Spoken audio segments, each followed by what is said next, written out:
कौन अपना कौन पराया। बहुत समय पहले की बात है। किसी शहर में दो घनिष्ठ मित्र राधेश्याम और सीताराम रहते थे। दोनों ही शहर के प्रतिष्ठित व्यापारी थे। आपस में प्रेम तो इतना था मानो दो सगे भाई हों। जीवन बहुत ही हंसी खुशी से गुजर रहा था कि अचानक राधेश्याम की पत्नी अपने दूध मुँहे बालक विनोद को छोड़कर दुनिया से चल बसी। उन्हीं दिनों राधेश्याम को व्यापार के सिलसिले में विदेश जाना था। समस्या थी तो उस नन्हे बच्चे की, जिसे वह अपने साथ ले जा नहीं सकता था। उसने अपनी यह समस्या अपने मित्र सीताराम को बताई। इस पर सीताराम ने कहा, अरे भाई, इसमें परेशान होने वाली क्या बात है, विनोद को हम संभालेंगे। मुश्किल में मित्र ही एक दूसरे के काम आते हैं। तुम निश्चिंत होकर विदेश जाओ। राधेश्याम विदेश चला गया।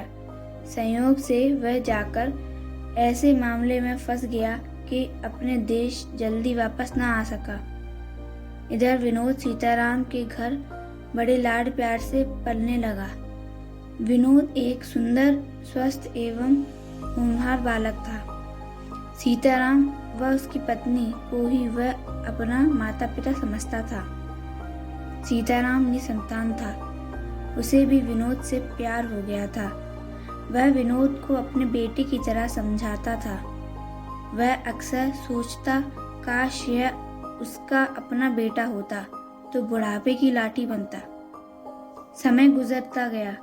कई सालों बाद जब राधेश्याम अपने देश वापस आया तो सबसे पहले अपने मित्र के घर गया। बोला, मित्र कहाँ है मेरा बेटा, मुझे दिखाओ।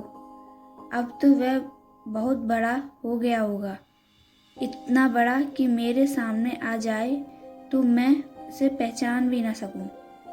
राधेश्याम की बात सुनकर सीताराम उदास व गंभीर होकर बोला, मित्र, क्या कहूँ, कहते हुए मुझे बहुत दुख हो रहा है।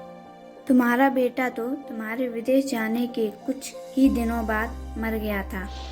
फिर विनोद को दिखाकर बोला, भगवान की कृपा से जब तुम विदेश में थे हमारे घर भी एक पुत्र ने जन्म लिया। बात सुनकर राधेश्याम की आंखों में आंसू आ गए। वह बोला, भगवान की जैसी इच्छा, हम तुम क्या कर सकते हैं, पर तुम विनोद को मेरे यहाँ भी भेज दिया करो, मेरे दिल बहल जाएगा। सीताराम के कहने के बाद विनोद कभी राधेश्याम के घर तो कभी दुकान पर जाने लगा। राधेश्याम जब भी विनोद को देखता तो उसे अपने बेटे की याद आ जाती। कई बार उसे लगता कि विनोद उसका अपना ही खून है, क्योंकि विनोद की शक्ल, सूरत व स्वभाव उससे काफी मिलता था। अपने मन की यह शंका उसने एक दिन विनोद को भी बता दी। यह बात सुनकर विनोद बोला, मगर सच्चाई तो सिर्फ पिताजी ही जानते हैं। जब तक वह अपने मुंह से ना कह दें कि मैं आपका बेटा हूँ, मैं आपकी बात कैसे मान सकता हूँ। राधेश्याम को भी विनोद की यह बात उचित लगी। एक दिन उसने सीताराम से कहा, मैं कुछ दिनों के लिए तीर्थ यात्रा पर जाना चाहता हूँ। तुम कहो तो विनोद को साथ लिए जाऊँ, मुझे सहारा रहेगा। सीताराम ने खुशी खुशी इजाज़त दे दी। कुछ ही दिनों बाद विनोद व राधेश्याम लौट आए, मगर जैसे ही सीताराम ने विनोद को देखा उसका दिल बैठ गया। विनोद की हालत बहुत खराब थी। वह कई दिनों से बीमार व कमज़ोर दिखता था। वह वैशाली के सहारे चल रहा था तथा उसका एक हाथ बेजान लग रहा था। अरे, यह विनोद को क्या हुआ, उसने राधेश्याम से पूछा। क्या बताऊं मित्र, यहाँ से जाते ही विनोद बीमार पड़ गया। न जाने कैसे बुखार था कि इसके एक पैर व हाथ ने काम करना बंद कर दिया। अब तो यह अपाहिज हो गया।